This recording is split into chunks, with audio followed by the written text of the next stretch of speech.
Comrade आहे, ज्या ठिकाणी आपण इलेक्शनासाठी त्यांना अनेक टाइम आपण मतदान केले, त्यांना मदत केलेली आहे, तर त्या साल्हेर या ठिकाणी आम्ही ज्या शोभाताई बच्चाव यांना सपोर्ट करण्यासाठी गेले असताना किशोर भाऊ ढमाले आणि मी त्या ठिकाणी आम्ही थोडं भाषण, त्या ठिकाणी जे सुभाष दादा आहे तर त्यांनी ते दत्तक घेतलेलं गाव आहे बांबरे बांबरे, तर त्यांच्याबद्दल आम्ही बोलल्यानंतर आम्हाला त्या ठिकाणी थोडं टार्गेट केलं गेलं होतं.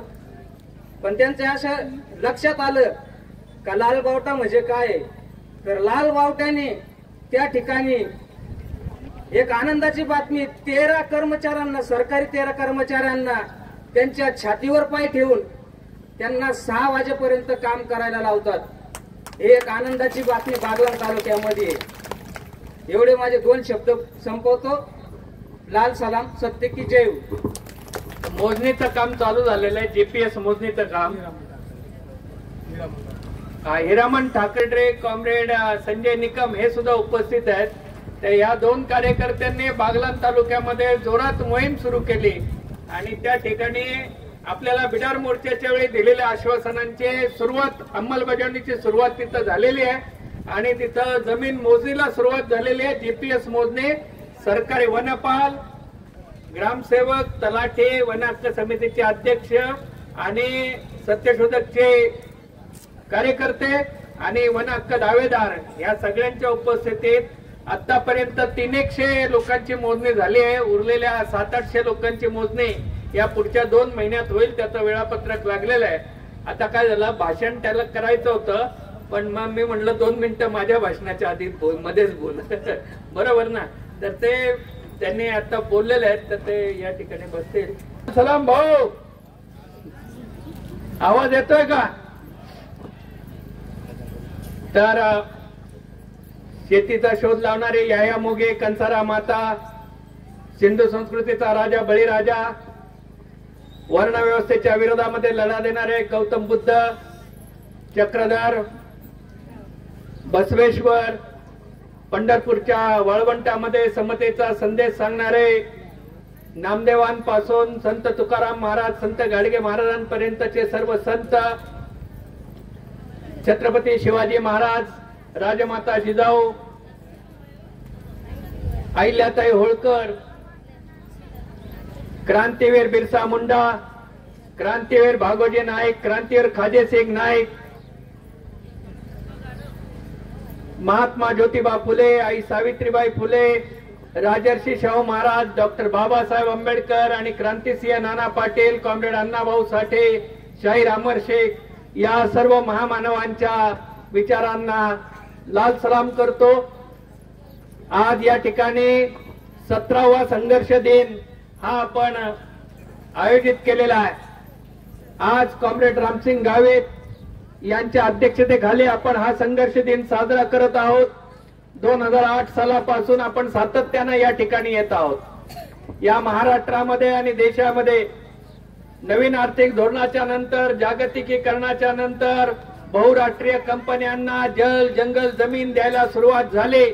त्याचा परिणाम हा या ठिकाणी आपल्याला बघायला मिळालेला आहे आणि म्हणून या ठिकाणी आपण 2007 सालापासून ज्या जमिनी आपल्या हक्काच्या जमिनी आहेत, ज्या जमिनी आपल्या नावावर व्हायला पाहिजे होत्या, त्या आपल्या नावावर न करता बहुराष्ट्रीय पवन ऊर्जा कंपन्यांच्या नावावर करण्याचं षडयंत्र त्यावेळच्या केंद्र सरकारनं आखलं.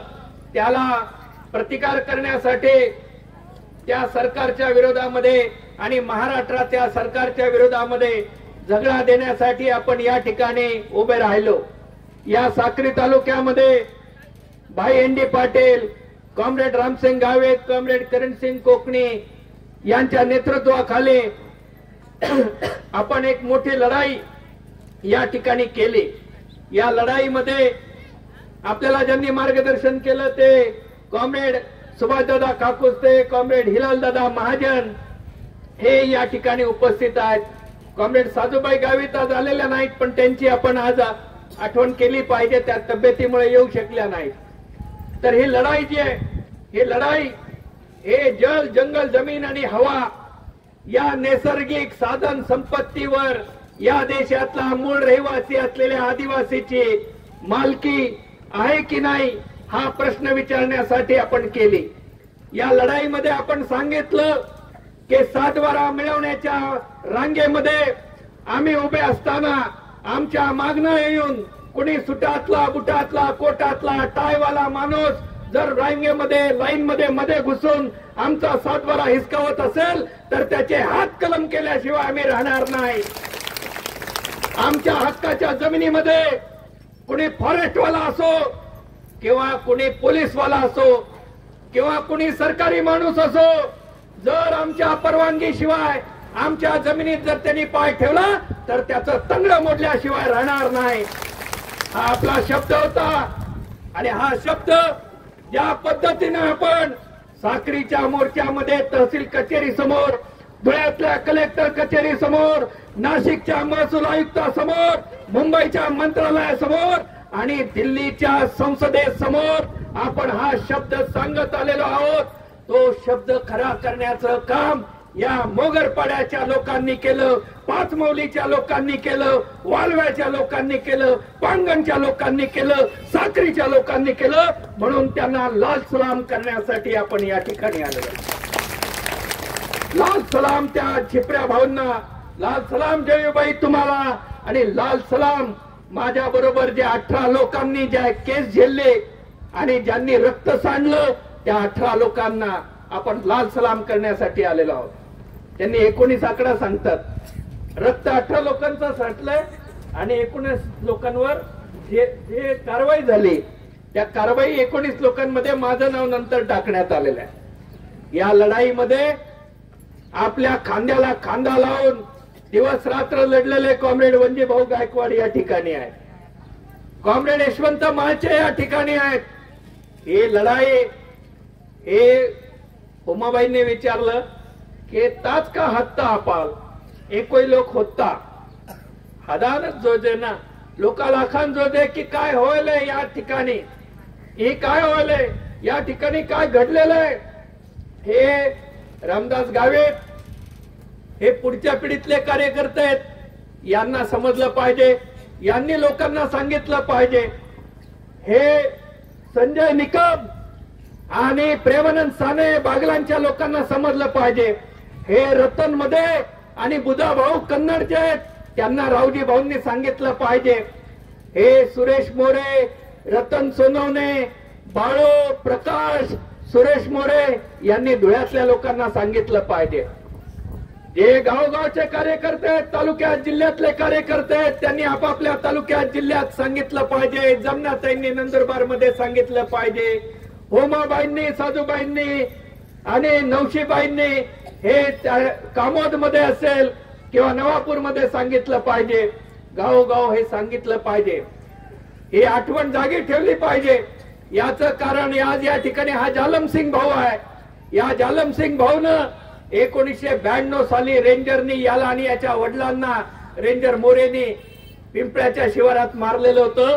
त्याला उचलून आम्ही धुळ्याच्या हॉस्पिटलमध्ये ऍडमिट केलं, त्याचा जीव वाचवला. 92 मध्ये काँग्रेसवाल्यांचं सरकार होतं, काँग्रेसचे वनमंत्री होते, तरी त्यांनी अत्याचार केलेला होता. त्याच्या विरोधामध्ये माणिकराव गावित खासदार होते, त्यांनी अत्याचार केलेला होता. त्याच्या विरोधामध्ये आपण झगडा दिला.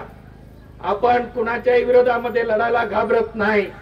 92 साली यांचा जीव वाचवला. अजूनपर्यंत जालमसिंग भाऊ हा लालबावट्याच्या बरोबर आहे, हे आपण लक्षात घेतलं पाहिजे. ही लढाई आहे, ही एका दिवसात संपणारी लढाई नाही. आपल्या विरोधामध्ये जे आहेत ते बहुराष्ट्रीय कंपन्यांचे दलाल आहेत. स्वतःच्या बायकोला वाढदिवसाला हेलिकॉप्टर भेट देणारा अंबानी आहे. त्या अंबानीच्या मुलाच्या लग्नाला भारतातले सगळे राजकीय भांडवलदार पक्षाचे नेते, मोठमोठ्या पक्षांचे, सगळे पक्षांचे नेते हे अंबानीच्या पोराच्या लग्नाला हजेरी लावतात. लाल बावटावाला दिसला का तिथं तुम्हाला?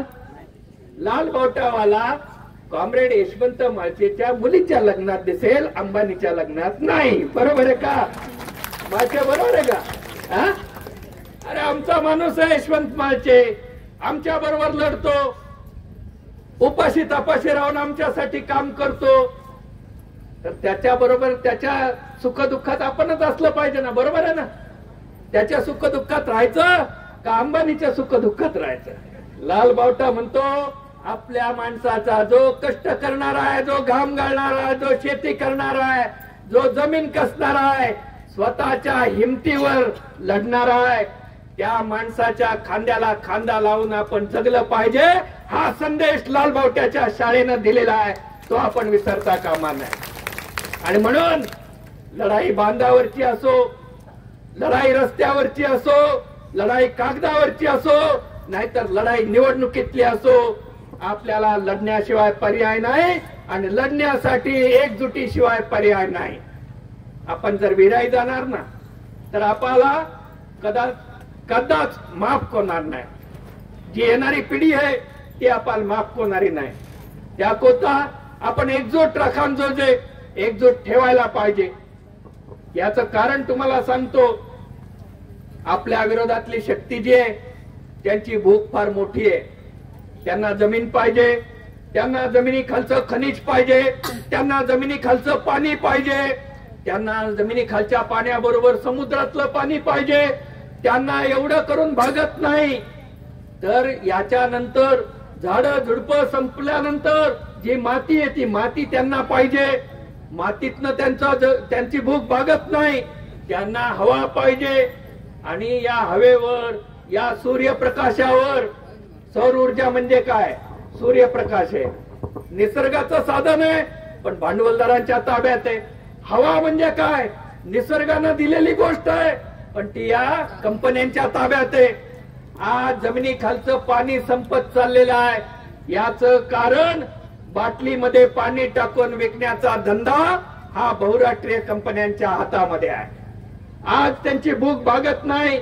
याचं कारण या जमिनी खाली काय आहे हे आपल्याला माहित नाही, पण बहुराष्ट्रीय कंपन्यांना हे उपग्रह जे या पृथ्वीच्या बाहेर जे उपग्रह फिरतात दुर्बीण लावून, त्यांच्या दुर्बिणी एवढ्या भारी आहेत की त्यांना जमिनीवरची माणसं दिसतात आणि जमीन दिसते. जमिनीच्या खाली काय, पृथ्वीच्या पोटात दडलंय काय, हे सुद्धा त्यांच्या दुर्बिणीतून त्यांना माहिती आहे. आपल्याला माहित नाही की आपण जी शेती करतो त्या शेताच्या खाली काय आहे. तांबा आहे, पितळ आहे का लोखंड आहे का आणखीन सोनं आहे का हिरे आहेत, आपल्याला माहित नाही, पण ते कंपन्यांना माहिती आहे. आणि म्हणून त्यांची भूक मोठी आहे. ते उकरत चाललेले आहेत.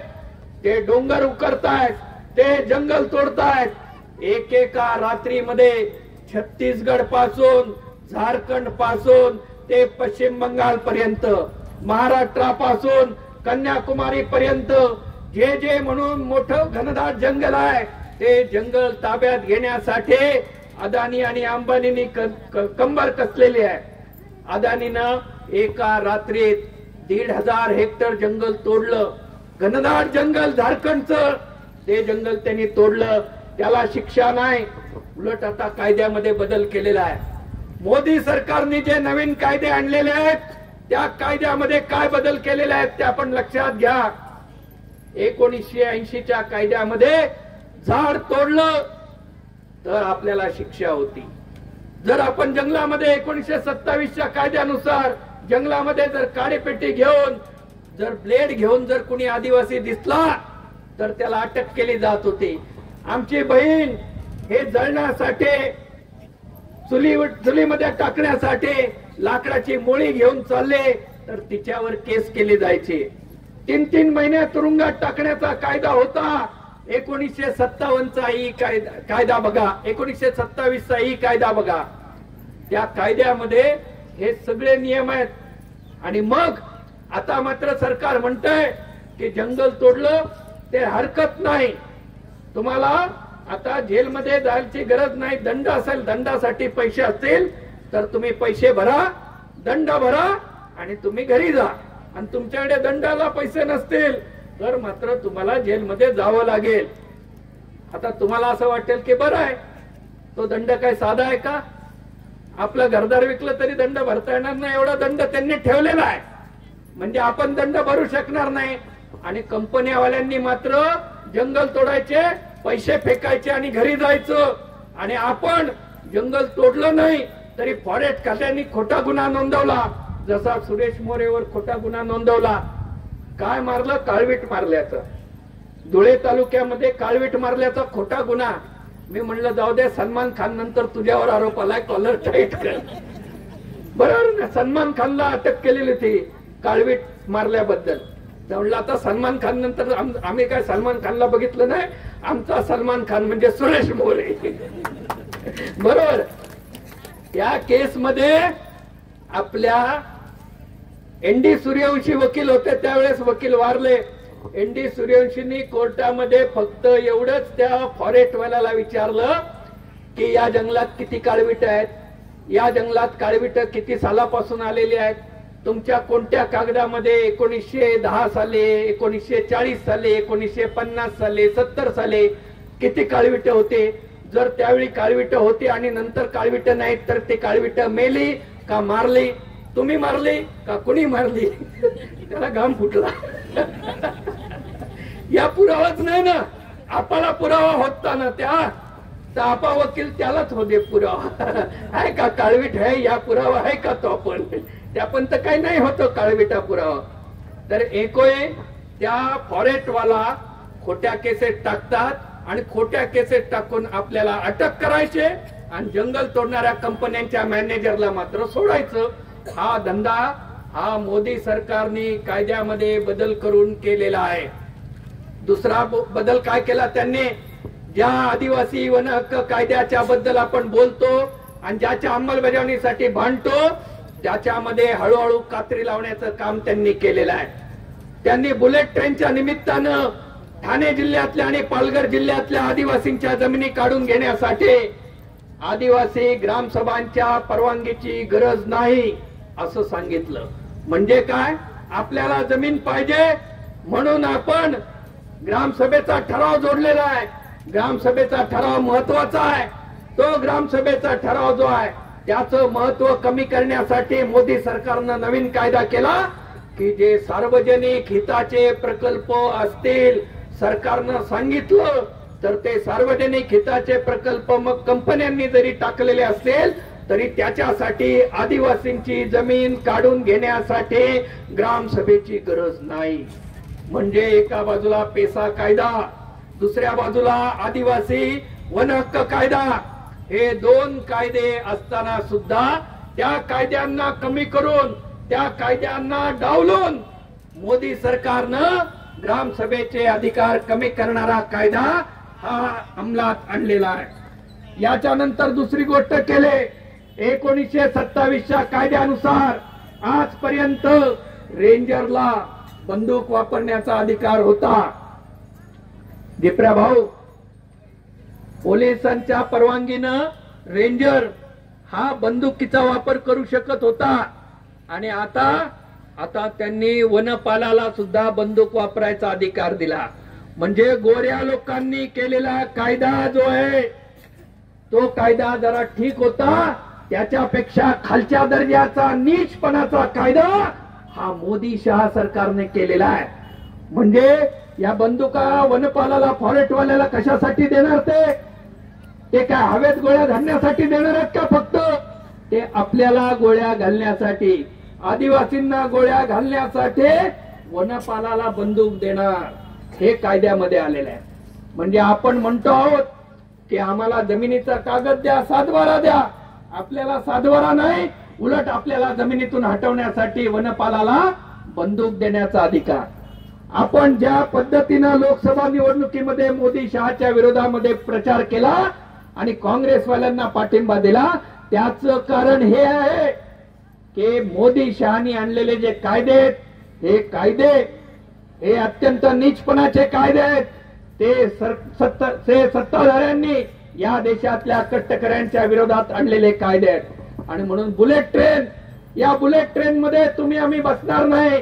विमानापेक्षा जास्त भाडे असलेल्या बुलेट ट्रेन मध्ये अहमदाबादचे आणि मुंबईचे व्यापारी आणि भांडवलदार बसणार, आपण बसणार नाही. पण त्याच्यासाठी आपल्या जमिनी मात्र ते काढून घेणार. या प्रकारचा धंदा त्यांनी चालवलेला आहे. म्हणजे जमीन काढून घ्यायचे, जमिनी खालचं पाणी काढून घ्यायचं, समुद्रामध्ये मोठमोठ्या प्रकारच्या मोठ्या प्रमाणावर मोठ्या मच्छीमार यंत्र आणलेली आहेत. या मच्छीमार यंत्रांच्या साह्यानं स्थानिक मच्छीमारांना बाजूला करून त्यांनी मच्छीमारी व्यवसाय बहुराष्ट्रीय कंपन्यांनी ताब्यात घेतलेला. म्हणजे समुद्र त्यांचा, समुद्रातलं पाणी त्यांचं, या जमिनी त्यांच्या, जमिनीखालची खनिज संपत्ती त्यांची, हवा त्यांचं, पाणी त्यांचं. मग जगायचं कुठं हा प्रश्न हा आपण विचारला पाहिजे. आणि यांच्या या कारनाम्यामुळे या बहुराष्ट्रीय कंपन्यांनी ज्या पद्धतीच्या आरटी गावितने सांगितलं, ज्या पद्धतीच्या केमिकल कंपन्या या डोंबिवलीमध्ये गेल्या 4 महिन्यामध्ये 3 वेळा बॉम्ब ब्लास्ट झालेले, तिथे त्या कंपन्यामध्ये केमिकलचे स्फोट झाले आणि माणसं मेलेली आहेत. जवळजवळ 40 माणसं 3 महिन्यामध्ये या स्फोटामध्ये मेलेली आहेत. तर त्या कंपन्या तिथनं हलवणार, मग त्या कंपन्या कुठं न्यायच्या असा प्रश्न पडला. साक्री तालुक्याच्या आमदारबाई म्हणाल्या आमच्याकडे आणा. त्या कंपन्या तिकडनं का हलवतायत? कारण म्हणे माणसं मरतायत. मग तिथं माणसं मरतायत, तिथं माणसं राहतायत, मग इथं कोण जनावरं राहतायत का दगड राहतायत? साक्री तालुक्यामध्ये आदिवासी राहतायत.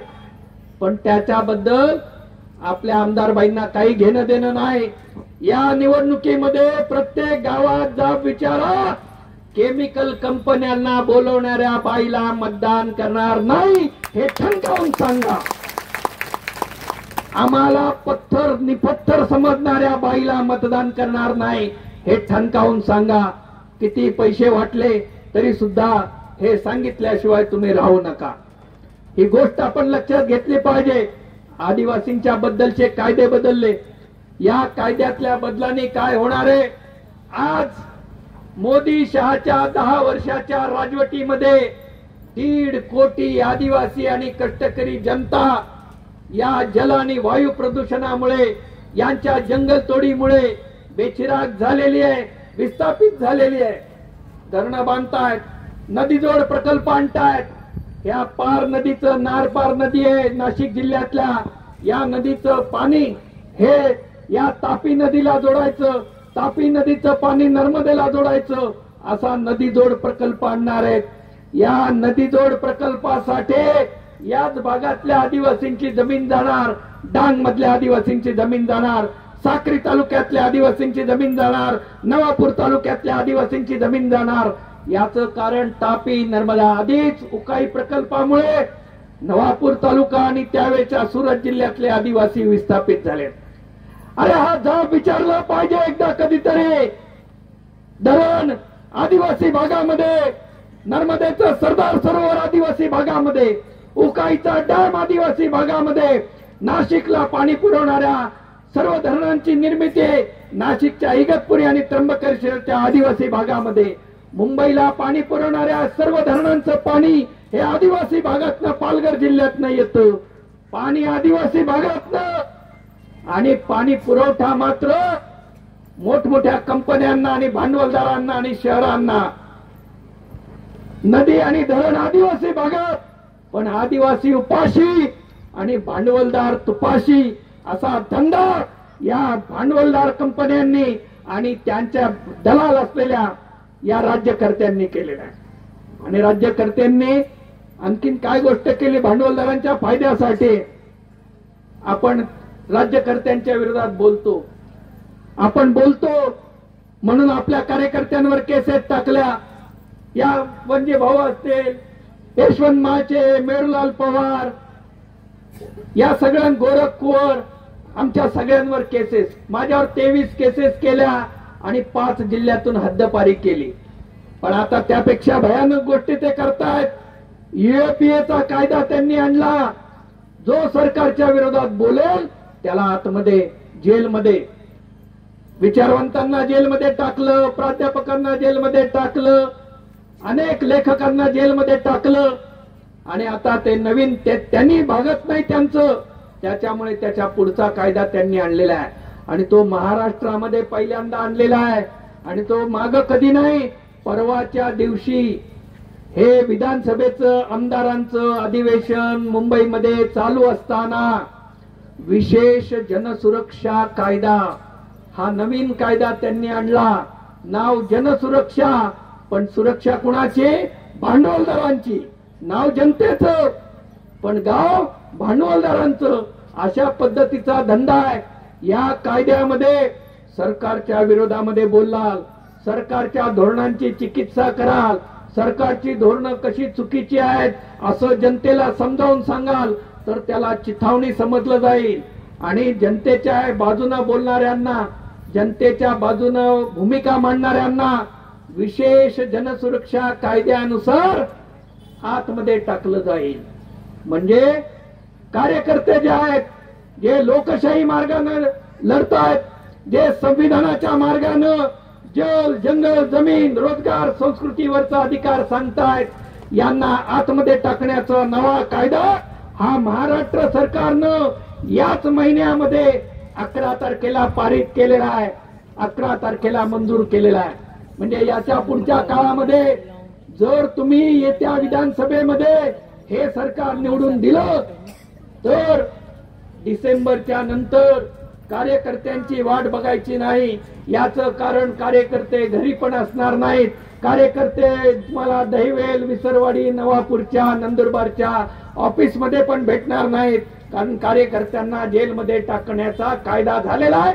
त्याची अंमलबजावणी हे फडणवीसचं सरकार, हे फडणवीस शिंदेचं सरकार, हे फडणवीस शिंदे आणि अजित पवारचं सरकार आता करणार आहे. आणि ती तयारी त्यांनी केलेली आहे. तो कायदा त्यांनी आणलेला आहे परवाच्या दिवशी. आणि तो कायदा येत असताना हा प्रश्न विचारा मंजुळाताई गावितला आल्यानंतर की ताई, हा जनतेच्या कार्यकर्त्यांच्या विरोधातला कायदा, पोलिसांना अत्याचाराचा परवाना देणारा कायदा येत असताना मंजुळाताई तुम्ही आमच्या बाजूने होतात का कुणाच्या बाजूने होतात? आणि मंजुळाताईंनी सुद्धा तिथं हात वर केलेला आहे. म्हणजे त्या सरकारच्या बाजूने होत्या आणि आपल्या विरोधात होत्या. याचा जाब मंजुळाताईला गावोगाव विचारल्याशिवाय राहू नका. केमिकल फॅक्टऱ्या कुणी बोलवल्या आणि जनतेच्या बाजूने लढणाऱ्या कार्यकर्त्यांना आतमध्ये टाकण्याचा कायदा पारित करण्याला परवानगी कुणी दिली? याचा जाब मंजुळाताई गावितांना विचारा. जल, जंगल, जमिनीचे प्रश्न आहेत. हे प्रश्न लढण्यासाठी आपल्याला जागे राहावं लागेल. कारण सरकार आक्रमक होतंय. भांडवलदारांच्या फायद्यासाठी त्यांनी विमानतळं विकलेली आहेत, पाणी धरणं विकलेली आहेत. पुण्याजवळचं नीरा देवगर धरणाचा लिलाव त्यांनी केलेलाच आहे. हे धरण अंबानीला पाहिजे. याचं कारण मुंबई पासून बेंगलोर पर्यंतचे जे मॉल आहेत त्याच्यामध्ये फ्रेश भाजीपाला त्याला विकायचा आहे. तुम्ही शेती चांगली करत नाही. अंबानी म्हणतो हे चांगले शेतकरी नाही, मला पाणी द्या, जमीन द्या, 10,000 एकर जमीन द्या, धरण द्या, मी चांगली शेती करून दाखवतो. असं म्हणून तो फ्रेश भाजीपाला तयार करण्यासाठी धरण बळकावण्याचा प्रयत्न करतोय. आणि हे धंदे त्यांचे चालू आहेत. आदिवासींना, या देशाच्या मूळ रहिवाशांना विस्थापित करून, या देशामध्ये कष्ट करून शेती करणारे या शेतकऱ्यांना विस्थापित करून त्यांना देशोधडीला लावून यांना भांडवलदारांची घरं भरायची आहेत. आणि याच्यासाठी यांचे कायदे चालू आहेत. स्वामीनाथन आयोग लागू करू आणि शेतीमालाला दुप्पट भाव देऊ अशा पद्धतीचं आश्वासन दिलं होतं. 2022 मध्ये शेतकऱ्यांचं उत्पन्न दुप्पट करू, 15 लाख तुमच्या खात्यामध्ये टाकू, या पद्धतीची आश्वासनं मोदी सरकारनं दिलेली होती. आता निवडणूक जवळ आलेली आहे. मागच्या लोकसभेच्या इलेक्शन मध्ये मुख्यमंत्री शिंदे साहेबांवरती आरोप झाले की ते हेलिकॉप्टर घेऊन फिरत होते. त्या हेलिकॉप्टर मध्ये ज्या थैल्या होत्या, प्रत्येक ठिकाणी ते उतरत होते तेव्हा त्या थैल्या उतरत होत्या. त्या बॅगांमध्ये, त्या थैल्यांमध्ये किती पैसे होते याचा आकडा लोक सांगत होते. संजय राऊतांनी, शिवसेनेच्या प्रवक्त्यांनी जाहीरपणे आरोप केला की हेलिकॉप्टर मधनं शिंदेंनी गावोगाव पैसे वाटण्यासाठी त्यांच्या नेत्यांना, कार्यकर्त्यांना पैसे पुरवले. आता असा आरोप होऊ नये म्हणून त्यांनी काय केलं, निवडणूक 3 महिन्यावर आहे, 5-5 हजार रुपये मताला द्यायचे, तर 5-5 हजार रुपये एकदम देण्यापेक्षा मग ते म्हणतात आपण लाडली बहीण म्हणू आणि 1.5 हजार रुपये देऊ. बरोबर आहे. त्यांच्या सोयीसाठी केलेली गोष्ट आहे ती. 3 महिने पण देतील का नाही शंका आहे. दिली तर घ्यायला हरकत नाही बरं का बहिणींनो. दिले तर घ्यायला हरकतच नाही ना. ते सरकारी पैसे आहेत, आपले पैसे आहेत, लबाड आहेत. गॅस सिलेंडर म्हणे 3 गॅस सिलेंडर तुम्हाला मोफत देणार, आणि पण उरलेल्या 9 गॅस सिलेंडर मध्ये 950 रुपयाने तू पैसे मोजून घेणार ना. 950 रुपये तू मोजून 9 सिलेंडरचे घेणार आणि 3 सिलेंडर मोफत देण्याचं सांगणार, आणि त्याचे सगळे पैसे त्या बाकी 9 मधनं वसूल करणार. हा तर मारवाड्याचा धंदा आहे. बरोबर आहे ना.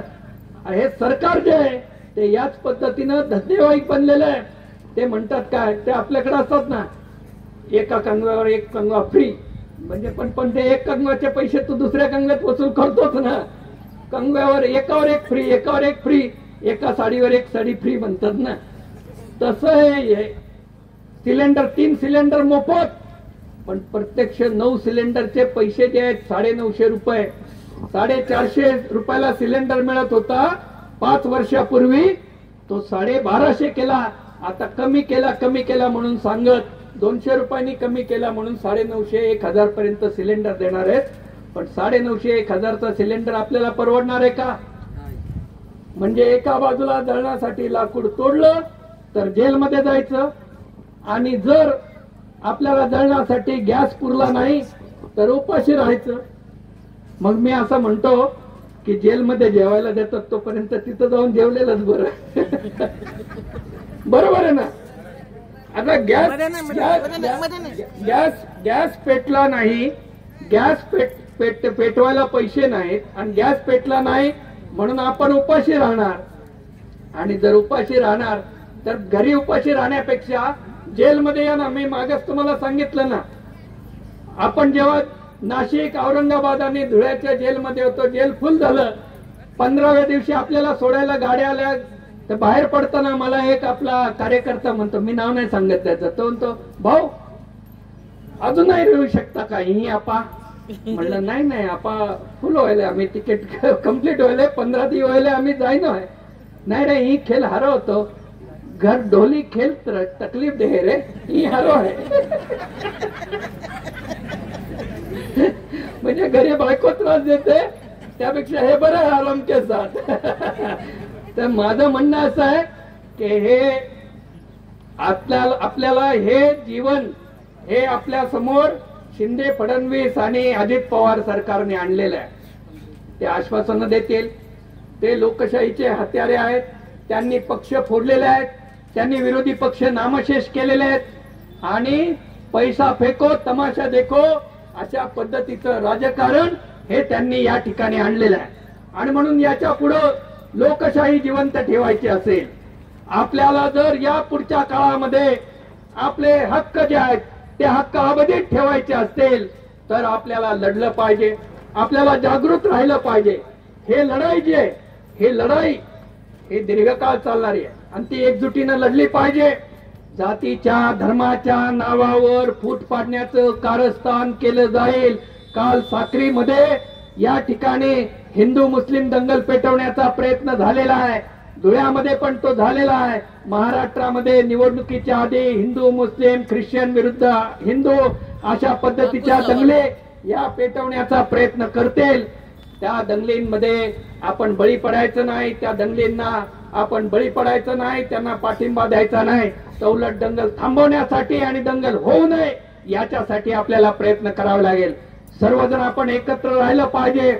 आदिवासी अस्मिता, आदिवासी संस्कृती या मोगीपासून बिरसा मुंडा पर्यंतची जी संस्कृती आहे त्या संस्कृतीच्या बचावासाठी आपल्याला वनवासी म्हणणारे जे आहेत ते सत्तेवर बसलेले आहेत, त्यांना आपण ठणकावून सांगितलं पाहिजे आम्ही वनवासी नाही, आम्ही आदिवासी आहोत. हे सांगण्यासाठी, आपल्या अस्मितेसाठी, आपल्या हक्कासाठी, रेशनचा हक्क रेशन बंद करायला लागलेले आहेत. रेशन डीबीटीवर नेणार आणि 2 रुपये किलोनी तुम्हाला तांदूळ मिळत होता, तर हे घ्या 2 रुपये, हे घ्या 5 रुपये, तुम्हाला 5 रुपयात 5 वस्तू मिळत होत्या, हे घ्या 5 रुपये. म्हणजे 5 रुपये घेऊन आपण तालुक्याला जायचं किंवा 5 रुपये घेऊन दुकानावर जायचं, 5 रुपयात काय मिळणार आहे? म्हणजे सबसिडीच्या बंद करण्याच्या कारस्थानांची एक प्रकारे उजळणी चालू आहे. आणि म्हणून रेशन बंद करण्याची शक्यता आहे. ते जल जंगल जमिनीच्या संदर्भामध्ये कंपन्यांना आक्रमण करायला प्रोत्साहन देण्याची शक्यता आहे. उपमुख्यमंत्र्यांनी लिहून दिलं बिडार मोर्चाच्या वेळेस, त्यावेळेस आपण घेऊन गेलो आपलं शिष्टमंडळ. या शिष्टमंडळाला त्यांनी सांगितलं की आम्ही स्थळ पाहणी करू, मोजणी करू आणि ज्यांचे हक्क आहेत त्यांचे हक्क आम्ही दिल्याशिवाय राहणार नाही. उपमुख्यमंत्र्यांनी लिहून देऊन 6 महिने झाले. मंत्रालयामध्ये 3 मिटिंगा झाल्या. नाशिकच्या कलेक्टर कचेरीमध्ये विभागीय आयुक्त, नंतर नाशिकचे कलेक्टर, धुळ्याचे कलेक्टर, नंदुरबारचे कलेक्टर यांना बोलावून मिटिंग झाले. नंतर नंदुरबारच्या कलेक्टरबाईंबरोबर 2 मिटिंगा झाल्या, धुळ्याच्या कलेक्टरांबरोबर 2 मिटिंगा झाल्या, धुळ्याच्या प्रांतांबरोबर 4 मिटिंगा झाल्या. पण गाडी काही पुढे जात नाही. आणि कधी जीपीएसचं मशीन नाही म्हणतात, कधी जीपीएस मशीन आहे तर मोजायला कोणी नाही म्हणतात, कधी स्थळ पाहणीचा आदेश नाही म्हणतात, आदेश आला तर तो तोंडीचे म्हणतात, लेखी आदेश दाखवला तरी ते मानायला तयार नाहीत. याचं कारण या जमिनींमध्ये आपल्याला अपात्र ठरवून या जमिनीतून बेदखल करण्याचं कारस्थान त्यांनी आखलेलं आहे. आणि म्हणून त्यांनी धनगर बांधवांना चिथावणी देण्याचं काम चाललंय. या ठिकाणी रमेश सरक नावाचा गुंड आहे, जो खुनाचा आरोपी आहे. हा खुनाचा आरोपी असलेला माणूस हा मेंढपाळ लोकांना गोळा करून मी तुम्हाला आदिवासींच्या सवलती देतो, मी तुम्हाला आदिवासींच्या जमिनी काढून देतो अशा पद्धतीनं आपल्यावर आरोप करत, आदिवासी जंगल तोडतात असे आरोप करत मेंढपाळांना घेऊन त्या ठिकाणी साक्रीमध्ये रस्ता रोको करून फॉरेस्ट खात्याला प्रोत्साहन देतो, फॉरेस्ट खात्याला मदत करतो. या लोकांचा सुद्धा बंदोबस्त करावा लागेल. या लोकांच्या संदर्भामध्ये सुद्धा आपल्याला भूमिका घ्यावी लागेल. आदिवासींचं आरक्षण वाचवण्यासाठी, आदिवासींची संस्कृती वाचवण्यासाठी, आदिवासींचा जल जंगल जमिनीवरचा अधिकार वाचवण्यासाठी. आणि जे आदिवासींच्या बरोबर, जे आदिवासींना बांधवांप्रमाणे मानून, भगिनींप्रमाणे मानून आमच्या बरोबर काम करतील, ज्यांना कायद्यानं इतर जंगल निवासी म्हणलेले आहे त्यांना सुद्धा अधिकार मिळाले पाहिजेत. ही अधिकाराची लढाई आहे. जे कष्टकऱ्यांच्या बाजूला राहतील त्यांना अधिकार मिळाले पाहिजेत.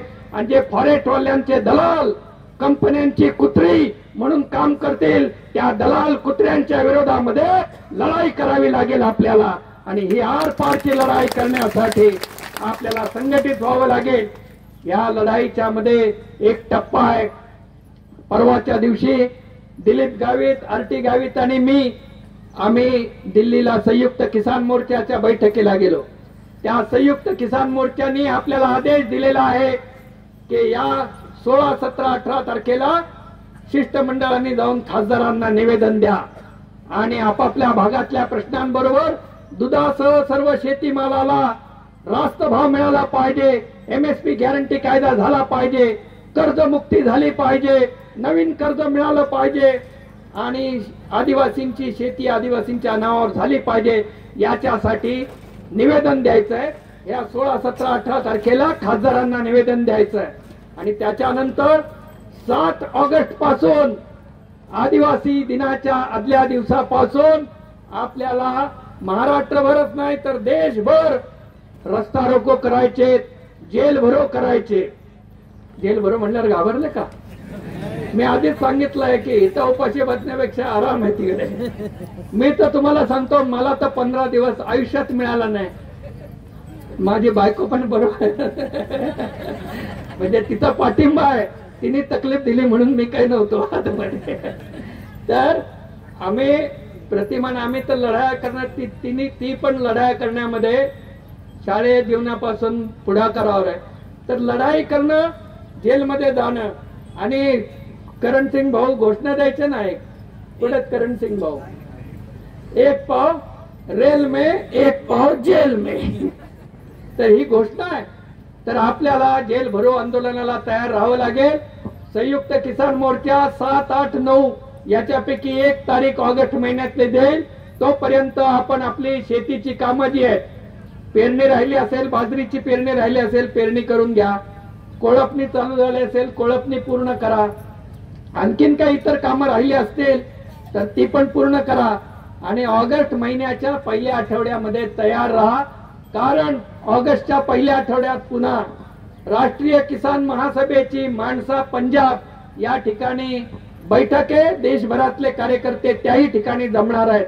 की याची अंमलबजावणी कशी करायची, संयुक्त किसान मोर्चाने सांगितलेल्या आंदोलनाची अंमलबजावणी कशी करायची, याच्या 2 बैठका आहेत. 20 तारखेला मुंबईला आणि ऑगस्ट महिन्याच्या 3 तारखेला मानसा पंजाब अमृतसर जवळ त्या ठिकाणी आहे. आणि त्या बैठकीला कॉम्रेड सुभाषदादा काकुस्ते, मी, कॉम्रेड करणसिंग कोकणे आणि कॉम्रेड राजेंद्र भावके हे 4 जण महाराष्ट्रातून आम्ही जाणार आहोत. पुन्हा दिल्लीला बैठक आहे. त्या बैठकीसाठी रणजित गावित आणि आरटी गावित आणि मी जाणार आहे. या देशभरामध्ये आता हालचाली चालू झालेल्या आहेत. कारण लोकांना कळून चुकलेलं आहे की हालचाल केल्याशिवाय काही होणार नाही, जाग झाल्याशिवाय काही होणार नाही. आणि म्हणून जनतेमध्ये जागृती घडवण्यासाठी आपल्याला गावोगाव प्रचार करावा लागेल. त्याच्यासाठी 25 आणि 26 तारखेला नंदुरबार जिल्हा कमिटीची बैठक आहे. नंतर 26 तारखेला धुळे जिल्हा कमिटीची बैठक आहे. 27 तारखेला औरंगाबाद जिल्हा कमिटीची बैठक आहे. 28 तारखेला नाशिक जिल्हा कमिटीची बैठक आहे. आणि नंतर महाराष्ट्र कमिटीची बैठक होईल. महाराष्ट्रातल्या इतर संघटनांचे जे आपल्या सहकारी संघटना आहेत, कोल्हापूर, अमरावती, चंद्रपूर या ठिकाणी काम करणाऱ्या, नांदेड या ठिकाणी काम करणाऱ्या संघटना, श्रमिक शेतकरी संघटनेसारख्या यांच्या बरोबर आपली बैठक होईल. आणि त्या बैठकीनंतर आपल्याला पुढचे कार्यक्रम येतील. पण 7 तारखेला लक्षात ठेवा, 16 तारखेला कार्यकारिणीचे लोक, उद्याच आपण गोवाल पाडवींची भेट घेणार आहोत आणि परवा खासदार शोभाताई बच्चावांची भेट घेणार आहोत. या 2 भेटी झाल्यानंतर आपण औरंगाबादच्या खासदारांना भेटायला जाणार आहोत. नंतर आपण जालन्याच्या, चंद्रपूरच्या खासदारांना भेटायला जाणार आहोत. आणि त्यानंतर 7 तारखेपासून आपला बेमुदत जेल भरो सत्याग्रह करावा लागेल. कारण आपल्याला दिलेल्या आश्वासनांची भाजप सरकारने पूर्तता केली नाही. आणि दिल्लीमध्ये जे शेतकरी आंदोलन होतं त्या शेतकरी आंदोलनाला सुद्धा ते आश्वासनं दिलेली होती, त्या आश्वासनांची पूर्तता केलेली नाही. आणि म्हणून या सगळ्यासाठी 7 तारखेला जेल भरो आंदोलन आपल्याला करायचंय. त्या आंदोलनामध्ये आपल्याला सर्वांना तयार राहायचंय. सत्याग्रहींची नोंदणी केली जाईल आणि त्याच्या आधी एक प्रकारची नोंदणी अजून बाकी राहिलेली आहे. ऊस तोडणी कामगार जे आहेत त्यांची गावोगाव नोंदणी करायची आहे. त्यांच्या मुलांच्या शिक्षणासाठी स्कॉलरशिप मिळण्यासाठी, त्यांना आरोग्याचा विमा मिळण्यासाठी आणि त्यांच्या कुटुंबाला निर्वाह निधी मिळण्यासाठी ऊस तोडणी कामगारांसाठी आपण झगडून एक कायदा मिळवलेला आहे. त्या कायद्याची अंमलबजावणी सुरू होईल आपल्या आंदोलनानंतर. तर त्याच्या आधी आपल्याकडे ऊस तोडणी कामगारांची नोंदणी तयार पाहिजे. गावगावच्या ऊस तोडणी कामगारांची नोंदणी करून ग्रामसेवकाची सही घेऊन आपण ते सगळे फॉर्म हे जिल्हा परिषदेमध्ये जमा करणार आहोत.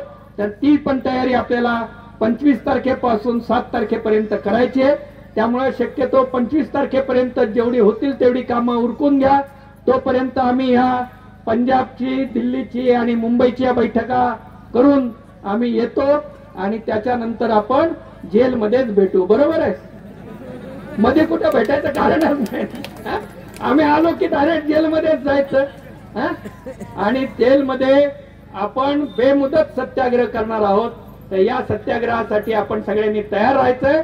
आणि या सत्याग्रहानंतर सुद्धा ज्यांनी आपल्याला लक्षात ठेवायचंय की ज्यांनी आपल्याला पायी चालायला लावलं, ज्यांनी आपल्याला रस्ता रोको करून उपाशी तापाशी बसायला लावलं, ज्यांनी आपल्याला जेलमध्ये टाकलं, त्या महायुती म्हणजे भाजप आघाडीच्या सरकारचा येत्या विधानसभा निवडणुकीत, आमदारकीच्या निवडणुकीत पाडाव करायचा आणि साक्री तालुक्यातून आपला लालबावट्याचा सत्यशोधक आमदार विधानसभेमध्ये पाठवायचा आहे. हा निर्धार आपण करायचा आहे. आणि महाविकास आघाडीच्या लोकांना आपण सांगितलं, खासदार बापू चौरे होते पाचमौलीच्या सभेच्या वेळी, पिंजारझाडीच्या सभेच्या वेळी, केसी पाडवी, गोवाल पाडवी आणि दिलीप नाईक आणि इतर त्यांचे आमदार शिरीषदादा नाईक हे सगळेजण विसरवाडीच्या आपल्या ऑफिसवर आले होते. त्यांनी आपल्याकडे पाठिंबा मागितला. आपण मोदी शहा नको म्हणून काँग्रेसवाल्यांना महाविकास आघाडीला पाठिंबा दिला. शोभाताई बच्चाव, कुणाल बाबा पाटील यांनी आपल्याला विनंती केली की तुम्ही महाविकास आघाडीला पाठिंबा द्या. आपण पाठिंबा दिला. आपण 22 सभा घेतल्या, त्यांच्या मंडपाचे लाऊडस्पीकरची पण वाट बघितली नाही. आपण आपल्या सभा घेतल्या, 22 सभा घेतल्या आणि दोन्ही ठिकाणी आपण महाविकास आघाडीचा उमेदवार हा विजयी केलेला आहे. त्याच्यामध्ये आपला वाटा आहे. पण त्यावेळेस आपण त्यांच्या बरोबर लेखी करार केलेला आहे. साक्री आणि बागलांची शीट हे लालबावट्यासाठी सोडण्याची मागणी आपण केली. त्याच्यावर त्यांनी सह्या केलेल्या आहेत. जर ते सुद्धा सह्यांना जागले नाहीत, ज्यांनी सह्या केल्या ते सह्यांना जागले नाहीत, तर त्यांच्या विरोधात उमेदवार उभे केल्याशिवाय लालबावटा राहणार नाही, हा आपला शब्द आहे. आम्हाला शब्द देऊन, लेखी शब्द देऊन तुम्ही सुद्धा भाजपवाल्यांसारखंच करणार असाल तर आम्ही तुम्हाला पण धडा शिकवल्याशिवाय राहणार नाही, हे आपलं म्हणणं आहे. आणि म्हणून आपण कन्नड पासून ते नवापूर पर्यंत आणि महाराष्ट्रामध्ये चंद्रपूर, लातूर, नांदेड, कोल्हापूर या सुद्धा ठिकाणी आपण आपल्या बरोबरच्या सहकारी संघटनांसह, सहकारी पक्षांसह, आपले सहकारी पक्ष आहेत. आता सांगितलं तसं किसान महासभेचे महासचिव कॉम्रेड राजाराम सिंग हे खासदार म्हणून काराकाट मतदारसंघातून निवडून आले. जनतेसाठी लढणारा कार्यकर्ता आपल्या comrade Yashwant Malche, comrade Ranjit Gavit, Dilip Gavit, RT Gavit यांच्यासारखा कार्यकर्ता हा लोकसभेमध्ये गेलेला आहे. आमदार सुदामा प्रसाद जे बिहारमध्ये आमदार होते ते आता खासदार बनलेले आहेत. शेतकरी नेते आहेत, कष्टकरी आदिवासींच्या लढ्यासाठी रात्रंदिवस झटणारे कार्यकर्ते आहेत. ते कार्यकर्ते लोकसभेमध्ये गेलेले आहेत आणि त्यांनी पण आपल्याला सांगितलंय की हे काँग्रेसवाल्यांनी जर आपल्याला पाठिंबा दिला नाही तर आम्ही तुम्हाला पाठिंबा देतो, तुम्ही उमेदवार उभा करा आणि त्यांनाही पाडा आणि भाजपलाही पाडा आणि निवडून या, हे आपल्याला त्यांनी सांगितलेलं आहे. आणि म्हणून जेल भरो नंतरची लढाई ऑक्टोबर महिन्यामध्ये विधानसभेची लढाई आहे. ही लढाई सुद्धा लढाई बांधावर आहे, लढाई जमिनीवर आहे, बरोबर. लढाई रस्त्यावर आहे, लढाई कागदावर आहे, कोर्टात आहे, तहसील कचेरीत आहे आणि लढाई निवडणुकीत सुद्धा आहे. निवडणुकीत सुद्धा वोटिंग मशीन वरती बटन दाबण्याची सुद्धा लढाई आहे. आणि म्हणून या लढाईमध्ये ज्याच्या पोटामध्ये भूक असेल, ज्याच्या पाठीचा कणा ताट असेल, ज्याच्या छातीमध्ये हिंमत असेल त्याने लाल बावटा खांद्यावर घेऊन यावं. बिरसा मुंडा, तंट्या मामा, महात्मा फुले, बाबासाहेब, क्रांतिसिंह नाना पाटलांचा जय जयकार करत, या मोगीचा कंसारा मातेचा जय जयकार करत या लढाईत या असं आवाहन करतो आणि मध्ये 2 शब्द संपवतो. सत्य की जय हो, लाल सलाम.